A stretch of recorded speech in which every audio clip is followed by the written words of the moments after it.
The cabin lights were dimmed to their soft evening glow as Flight 482 leveled off somewhere above the Midwest. The low hum of the engines settled into a steady rhythm, the kind that usually lulled passengers into sleep or quiet distraction. Avery Collins noticed the man in seat 22C almost immediately, not because he was loud, not because he was disruptive, because he wasn't moving the way people normally did. Avery was a senior flight attendant, white, late 30s, crisp uniform, hair pulled back with practiced precision. She'd flown this route dozens of times. She prided herself on reading passengers quickly, who was anxious, who was drunk, who was just trying to get attention. And she'd learned over the years that not every complaint was real.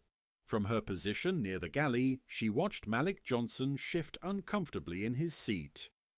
Malik was black, early 40s, neatly dressed in a grey hoodie and dark slacks. His seatbelt was fastened, tray table up, posture rigid, one hand pressed lightly against his abdomen. His breathing looked shallow. Avery frowned slightly. She approached the row with a polite smile already prepared. "Sir," she said quietly, crouching slightly to his level, "is everything okay?" Malik swallowed. "I don't feel right." Avery tilted her head. "Can you be more specific?" "My chest feels tight," Malik said. "And I'm dizzy." Avery glanced down the aisle. Other passengers were reading, watching movies, oblivious. No one else seemed concerned. "Have you been drinking today?" she asked. "No," Malik replied quickly. "I don't drink." "Any history of anxiety?" Avery continued. Malik hesitated.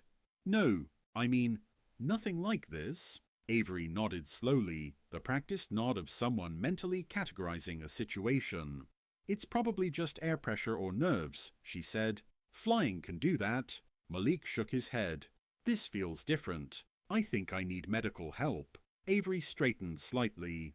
"We're mid-flight," she said calmly. "If it were an emergency, you'd be in much worse shape." Malik stared at her. "I am." Avery offered a tight smile. "Sir, panic attacks can feel very real. Try taking slow breaths." Malik's hand tightened against his side. His lips were pale now. A sheen of sweat dotted his forehead. "I know what a panic attack feels like," he said, voice strained. "This isn't one." Avery glanced at her watch, then at the call button above his seat, which he hadn't pressed. "If you start feeling worse," she said, already rising, "let me know." Malik's eyes widened. "Wait, please." She paused, irritation flickering just beneath her professional calm. "Yes?" "I'm serious," Malik said. "Something's wrong." Avery studied him for another second. He wasn't slumped. He wasn't clutching his chest dramatically. He wasn't gasping. He didn't look like what she expected an emergency to look like. "I'll check back on you," she said, then turned away. As she walked back toward the galley, she heard Malik exhale sharply behind her, the sound uneven, almost painful. Another attendant passed her. "Everything good?" he asked. "Yeah," Avery replied. "Passenger thinks he's having a medical issue, probably anxiety." The words left her mouth easily. Too easily. Because 2 minutes later, as Avery reached the galley, an unfamiliar sound cut through the cabin noise. A heavy thud. Then a voice. Urgent, sharp, afraid. "Someone help him!" Avery spun around. Malik was slumped sideways in his seat, eyes unfocused, breathing shallow and uneven. The passenger beside him was half standing, waving frantically. Avery's stomach dropped. Her hand flew to the intercom. "I need the medical kit. Now!"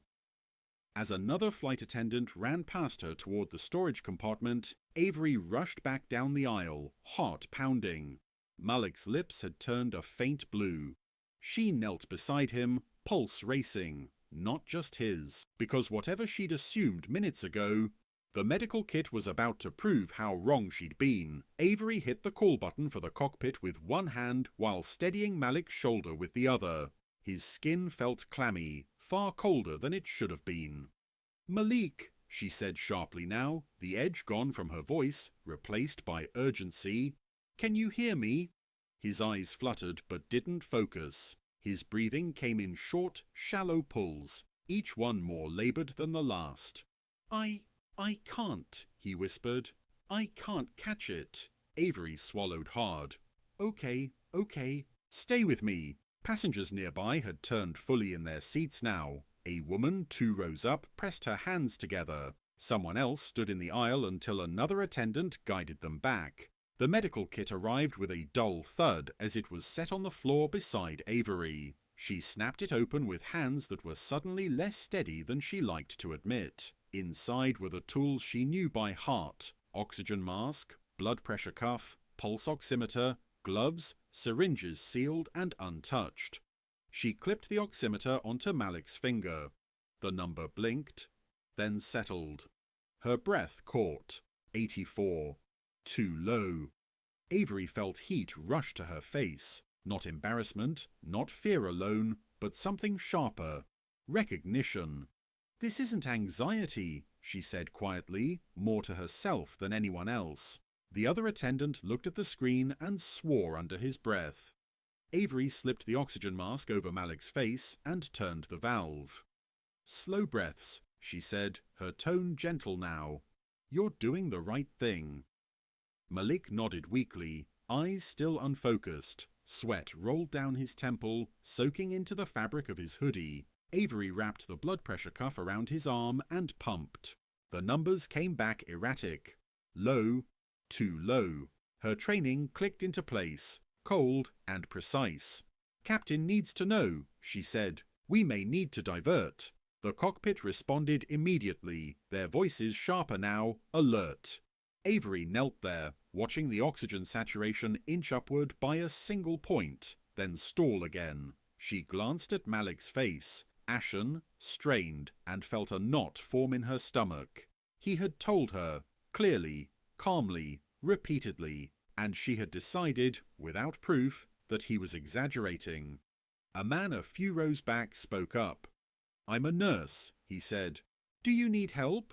Avery didn't hesitate. Yes, please. As the nurse joined them, Avery stepped back just enough to let him assess Malik, but she didn't leave. She couldn't. The nurse listened to Malik's chest, his brow furrowing deeper with every second. This is serious, he said quietly. He needs a hospital. Avery nodded, throat tight. We're diverting. The captain's voice crackled over the intercom moments later, calm but firm, announcing an unscheduled landing due to a medical emergency. Around them, the cabin buzzed with anxious whispers. Avery looked down at Malik again. His eyes met hers this time, just briefly.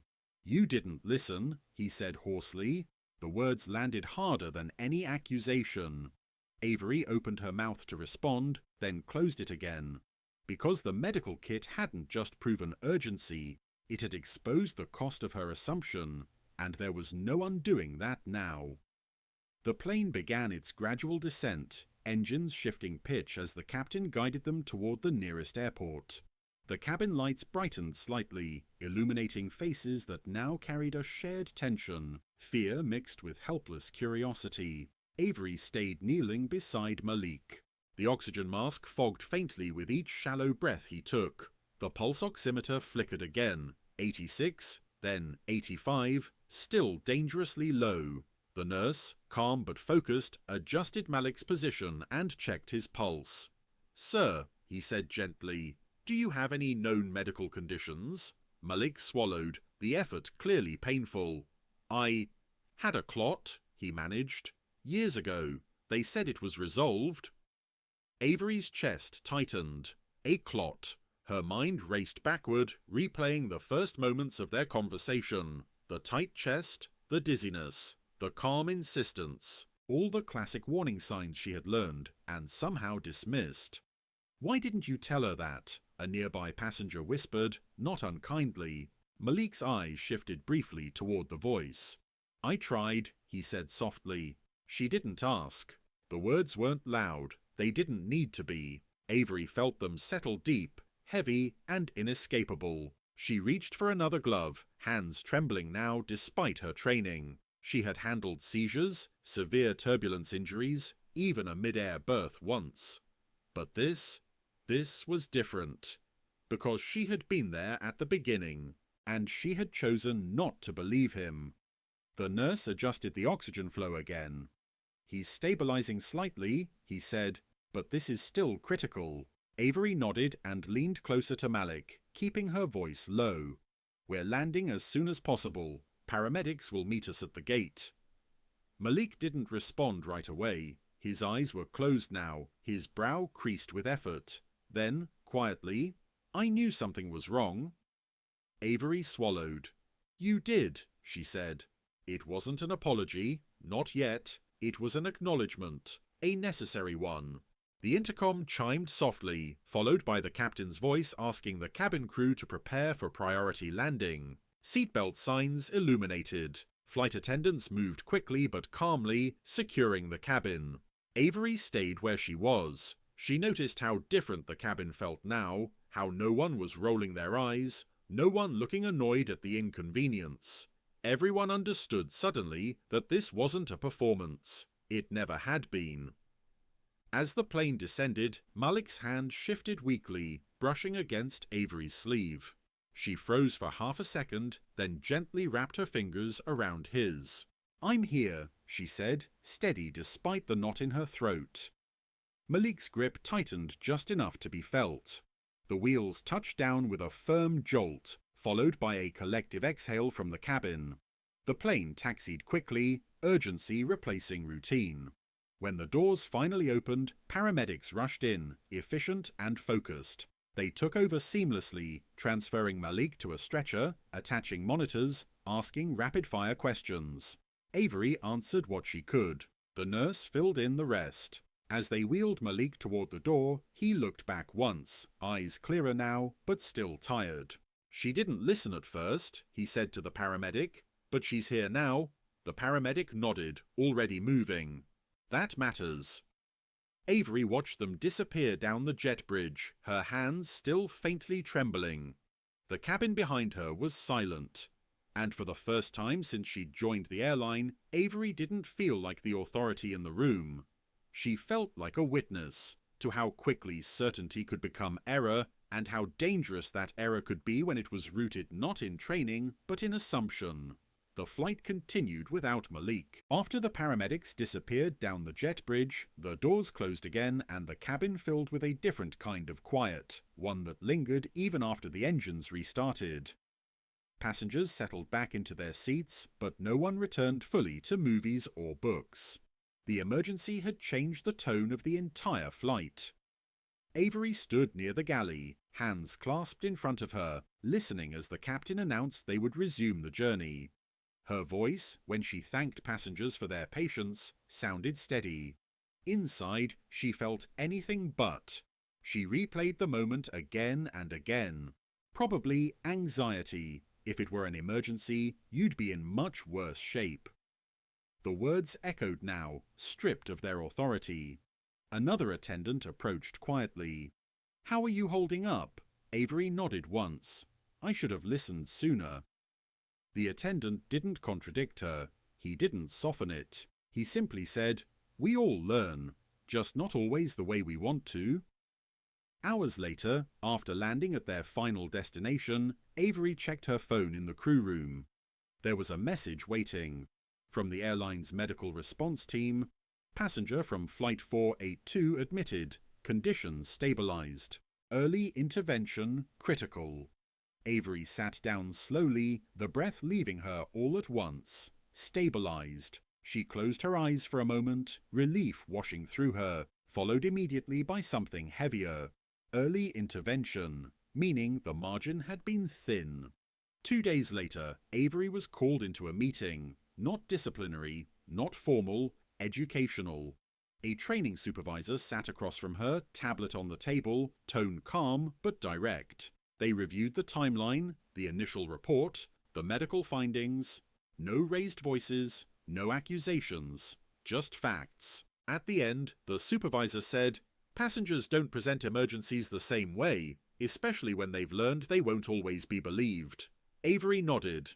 "I understand that now." "Good," the supervisor replied. because understanding is what changes outcomes. A week later, a handwritten note arrived in Avery's mailbox at the crew base. No return address. Inside, a single card. They caught it in time. I'm recovering. Thank you for staying with me when it mattered. Malik Avery read it twice, then sat very still. He hadn't thanked her for saving him. He hadn't erased the beginning. He had acknowledged the end. Avery folded the card carefully and placed it in her locker. On her next flight, halfway through boarding, a passenger pressed the call button. Avery approached immediately. "I don't feel right," the woman said, uncertainty in her eyes. Avery knelt down without hesitation. "Tell me everything," she said. Not because protocol demanded it, but because she now understood something the medical kit had made impossible to ignore. Urgency doesn't always look dramatic. Truth doesn't always arrive loud.